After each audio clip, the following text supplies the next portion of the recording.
Este vídeo aqui é do Matt Ganza. E o Matt ele fez um vídeo sobre como ele reduziu os custos da AI dele em 97%. Então no vídeo de hoje eu quero fazer um vídeo dedicado sobre insights e um brainstorm de como você pode reduzir em até 97% o custo da sua ferramenta do OpenClaw. E a gente vai passar por esse documento analisando ponto a ponto. Só para dar um contexto, eu estou usando o plano de $100 do Claude.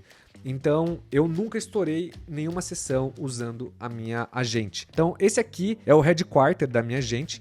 Eu tenho várias sessões rodando em paralelo, né? Então, só hoje eu já usei 1, 2, 3, 4, 5, 6 sessões em paralelo rodando para várias coisas, né? E ela roda várias atualizações, várias coisas automaticamente. Então, eu de fato me considero um hard user, né? Eu uso bastante e eu também nunca cheguei a estourar o meu limite diário, mas de certa forma este é um caminho, o outro caminho é você usar a API e os tokens, e eu quero falar sobre isso aqui no vídeo de hoje. Então, se você tá aí torrando token com o OpenClaw, esse vídeo aqui vai te dar uma boa de uma luz. E não esquece de deixar seu like para fortalecer, beleza? Partiu o vídeo de hoje. Se você é novo aqui no meu canal, eu sou o Bruno Okamoto e aqui no meu canal eu falo tudo sobre SaaS, micro SaaS, startups, empreendedorismo e agora também sobre OpenClaw, porque na real é que eu sinto que o OpenClaw ele é uma ferramenta que deixa os empreendedores mega poderosos. Eu me sinto um super empreendedor com essa ferramenta. Eu sinto que meus negócios, minha produtividade aumentaram em 100 vezes depois que eu comecei a usar o OpenClaw. E aí você fala pra mim, mas Bruno, isso aí é hype? Ah, talvez seja, mas você tá aqui vendo o vídeo, não tá? Então vamos aprender uma coisa nova e a gente descobre daqui a uns meses se isso é hype ou não. Mas a minha opinião sobre o assunto é que para pessoas não técnicas, porque eu sou uma pessoa não técnica, eu sou uma pessoa curiosa, eu gosto de fuçar e estudar, eu sinto que essa ferramenta, ela otimizou a minha capacidade de criação em muitas vezes. Mas para fins de contextos, eu também uso muito Cloud Code, mas eu não sou desenvolvedor, mas eu entendo o conceito de você usar um terminal, entendo o conceito de você montar um planejamento, de você criar subagentes, eu tenho uma noção assim, venho brincando bastante com Cloud Code, mas eu ainda não sou um grande especialista em AI, então eu sinto que, de fato, o OpenClaw me deu superpoderes, tá? Mas vamos parar de enrolar aqui, vamos para o que importa, que é como você economiza tokens, tá? Então, créditos pro Matt, nosso grande amigo aqui, very nice video. Então, vamos para a introdução, né? Então, se você está usando o OpenClaw e você está vendo suas contas de API explodir, você não está sozinho. A configuração padrão dele prioriza capacidade acima de custos. Significa que você provavelmente está queimando tokens nas suas rotinas diárias, nas suas tarefas diárias, né, que não precisam de modelos expensivos. Então, nesse guia aqui, ele vai passar por 4 grandes tópicos, que é as sections, né, as sessões dele, o modelo de roteamento, o heartbeat e o rate limit, né? Então, por que isso aqui importa? Porque ele diz que cada otimização é um diferente guia de custo, né? Então, cada otimização vai trazer um custo diferente, né? E combinado, eles dizem que você vai sair de 1.500 mês para 30, 50 mês, que é o dinheiro que você pode, de fato, reinvestir construindo coisas, né? Então, aqui ele deu um exemplo aqui de um custo de $2, $3 por dia para 10 centavos, de $100 por mês para $5, né? Sinistro. Então, parte 1 é a sessão da inicialização, tá? Então, ele diz aqui, né? Coloque essa regra de inicialização, essa regra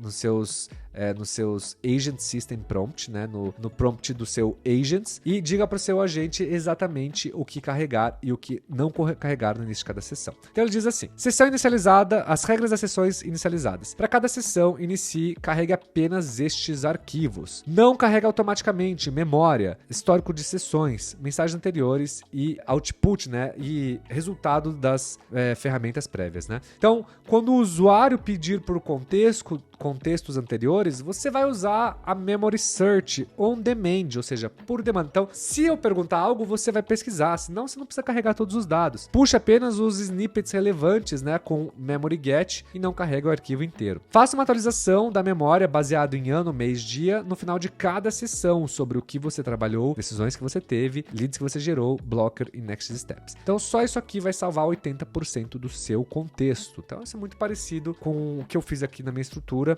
e realmente ajuda bastante, tá? Então, por que isso aqui funciona? Porque cada sessão vai começar com 8 KB em vez de 50 e ele só vai carregar o histórico de sessão quando for perguntado. Notas diárias se tornam a memória dele e ele consegue trabalhar com qualquer interface, né? Então, aqui ele dá um histórico, né? Antes, 50 KB de contexto, 2, 3 milhões de tokens desperdiçados por sessão, 40 centavos por sessão, e aí, cara, realmente é bastante coisa. Agora é o model routing, né, que é essa rota dos modelos, né? Então ele diz aqui que tipicamente o OpenClaw ele usa o Cloud Sonnet para tudo, né? Enquanto o Sonnet ele é muito bom, ele é demais, né? Ele faz over-delivery de tarefas, como por exemplo checar status ou rodar simples comandos ou rotinas de monitoramento, né? Então o Haiku faz isso aqui perfeitamente por uma fração do custo, né? Então ele diz aqui que você tem que carregar o seu arquivo OpenClaw.json e você atualizar esse modelo com os seguintes pontos, né? Então deixar o primário como o Cloud Haiku, você deixar os outros modelos como o Sonnet e o Haiku aqui, né? Então ele deixa carregado aqui outros modelos, né? Então quando ele diz que você deixa o Haiku como modelo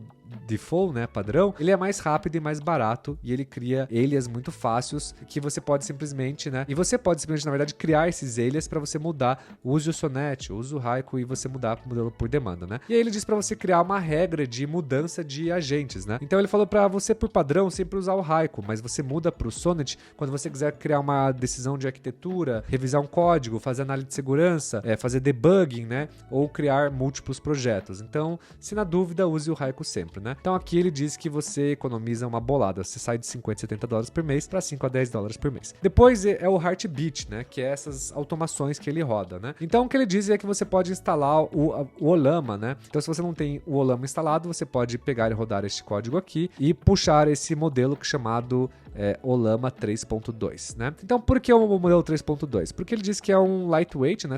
Tem 2 GB, então ele é rápido e ele lida com tarefas completas, né? Então ele diz aqui como configurar o OpenClaw. Então ele passa aqui, ele na verdade coloca aqui e aí ele deixa o Heartbeat logo aqui embaixo, né? Então a cada 1 hora o modelo Olama fazer o section main, target slack, então ele checa, né? Então o que o Olama faz? Ele vai pegar essas informações que você salvou na sua memória, né? Então aqui em cima, lembra quando ele criou as memórias aqui sobre o que você trabalhou, decisões que você fez, blockers e próximos passos? Então ele vai ficar fazendo um ping, né, nessas informações aqui, para ver se tem alguma coisa travando o agente, para ver se tem alguma oportunidade, para ver se tem algum progresso, se teve alguma coisa. Então ele fica pingando os agentes ali para ele não ficar gastando tokens e tal. Então só aí já economiza uma grana, né? Então ele coloca aqui as configurações, né? Então o intervalo, né? O provider, que é o Olama, o modelo, que é o 3.2 e o endpoint aqui com o localhost, né? Então ele explica aqui, né? Então o Heartbeats usava API paga, depois começou a usar uma LLM gratuita, né? 1.400 calls de APIs por dia, 0 APIs calls por Heartbeats, né? 5 a 15 dólares, 0, né? Então, uma boa de uma economia aqui, tá? Agora, limite de rate e budget control, né? Controle de orçamento, né? Então, vamos ver aqui. Aqui ele diz que os limites, né? Os rate limits são 5 segundos entre as API calls, né? Então, ele não pode ficar chamando a API o tempo inteiro, tem que dar um intervalo de 5 segundos. 10 segundos entre pesquisas na internet. No máximo, 5 pesquisas por turma, né? Por conglomerado. E depois, 2 minutos de intervalo, né? Faça uma pesquisa em grupo, né? Por um trabalho parecido, então uma pesquisa por 10 leads, não por 10 pesquisas, né? Então se você encontrar um erro, tipo 429, você espera 5 minutos e tente de novo, né? Então ele tem aqui um daily budget de 5, né, para avisos e um monthly budget de 200. Tá, então esse aqui eu já achei um pouco confuso, mas basicamente o que ele diz aqui é que ele criou um espaço entre API calls, entre pesquisas, e aí ele criou esses 2 últimos aqui, que é entre trabalhos similares e budget warning, né? Então, para não ter esses eventos aqui. Então, aqui o que ele fala é que no final você cria aqui uma coisa controlável, você tem previsão do uso e aí, etc, né? Agora, vamos pro Workspace File Templates, né? Então, aqui ele diz que você tem que criar esses arquivos no seu Workspace. Então, eles criam um contexto para o seu agente sobre o que ele precisa para manter a execução e o trabalho no mínimo possível. Então, ele tem esse arquivo chamado Soul, né? Que é a alma dele, onde tem os princípios desse agente, que a gente já passou por isso em outro vídeo. Então aqui é como você pode operar o agente, aqui é o modelo dele, aqui é a regra de quando ele vai mudar o Sonnet, né, que é a mesma regra que ele citou anteriormente, e aqui são os limites que ele colocou aqui, né? Então você coloca esses limites aqui. Já no User MD, né, no template, ele coloca aqui, né, então quem sou eu, meu time zone e tal, e métricas de sucesso, né? Então sobre o que é sucesso para cada pessoa. Então ele falou assim, cara, mantém os arquivos enxutos, né? Então cada linha custa um token em cada pesquisa, né? Agora ele vai pro prompt coaching, né? Então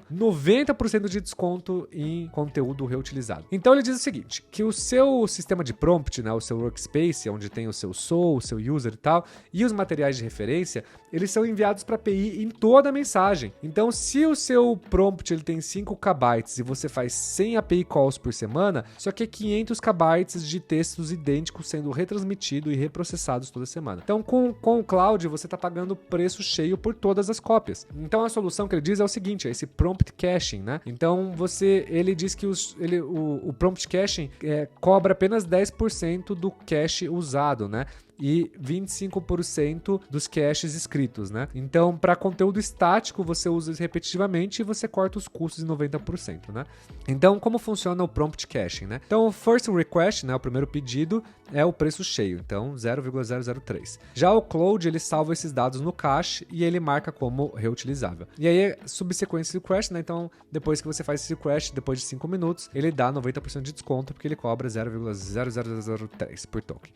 Isso diz que se um prompt de sistema custa 0,015 no primeiro uso, depois 0,0015 em cada reuso. Então, se você tem 100 calls de APIs por semana, você salva $1,30 por semana só com System Prompts, né? Então, o que fica em cache, né? Então fica em cache aqui o System Prompts, o Soul, o User, materiais de referência, documentação total e templates de projetos. O que não entra em cache são as memórias, as recentes mensagens, né, de cada sessão e os tool outputs, né? Então o que ele diz aqui é que você tem que criar essa estrutura de caching, né? Então você vem aqui e muda essa estrutura aqui, né? Então você coloca então um conteúdo dedicado, né? Então Soul, User, Memory e tal, blá, blá, blá, e o projeto, né? Então o que vocês vão fazer é adicionar o caching na configuração. Então você vai colocar aqui embaixo essa palavra cache, né?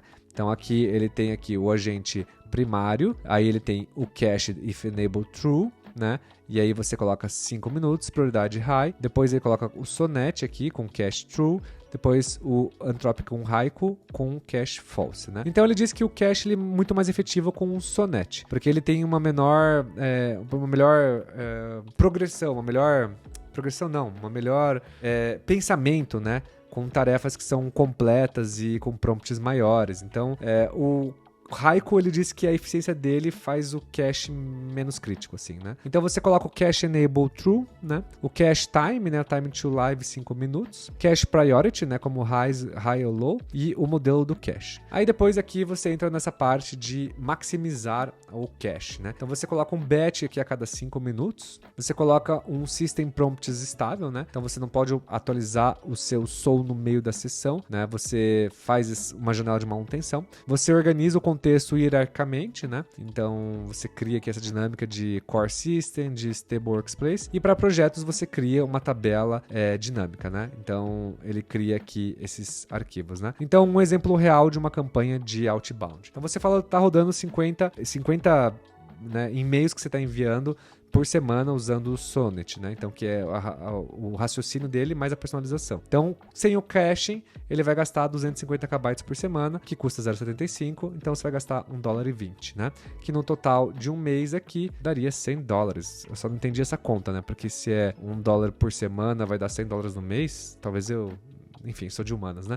E aí, com o caching aqui, ele dá um exemplo aqui que ele gastaria $32 por mês. Então, de fato, é uma boa economia, né? Tem o resultado antes e depois. Aí ele tem uma config aqui de configurar a performance desse cache, né? Então, como você pode fazer para configurar ela, ou você pode jogar direto na API dela aqui direto, se você estiver usando também a chave da API. E aí, você também consegue combinar o caching com outras otimizações, né? Então você consegue limitar com o limite da sessão, o modelo do roteador dele, né? Com o heartbeat, com o limite de rate, com o prompt caching, né? Então, quando não usar o caching? Então, quando o Haiku tasks, né? Então, quando for o Haiku não vale a pena, porque é muito barato. Quando você tiver pequenos prompts recorrentes, então não vale a pena. Quando você tiver small requests, né? Não vale a pena. E quando você estiver desenvolvendo. Então, se você tiver muita interação de prompt, o cache vai te dar trabalho, né? Então, galera, esse aqui é o setup dele, tá? Então, depois de você fazer todas essas mudanças, verifique se está tudo corretamente. Então, ele passa aqui a configuração do OpenClaw Shell, do Section Status, do contexto, do model do Heartbeat, né? E aí sinais que está funcionando. Então ele te dá esse aqui que diz que o contexto, a janela de contexto tem que ser entre 2 e 8 KB. O modelo tem que aparecer como Haiku. O Heartbeat mostra o Llama como a ferramenta principal. As tarefas de rotina, elas acontecem sem se trocar para o Sonnet. E os custos caem entre 10 e 50 centavos por dia. Muito bueno. E aqui ele tem uma checklist para ver que você completou todos os passos, né? 1, 2, 3, 4, 5. Quantos itens são? 3, 6, 9, 10 itens, né?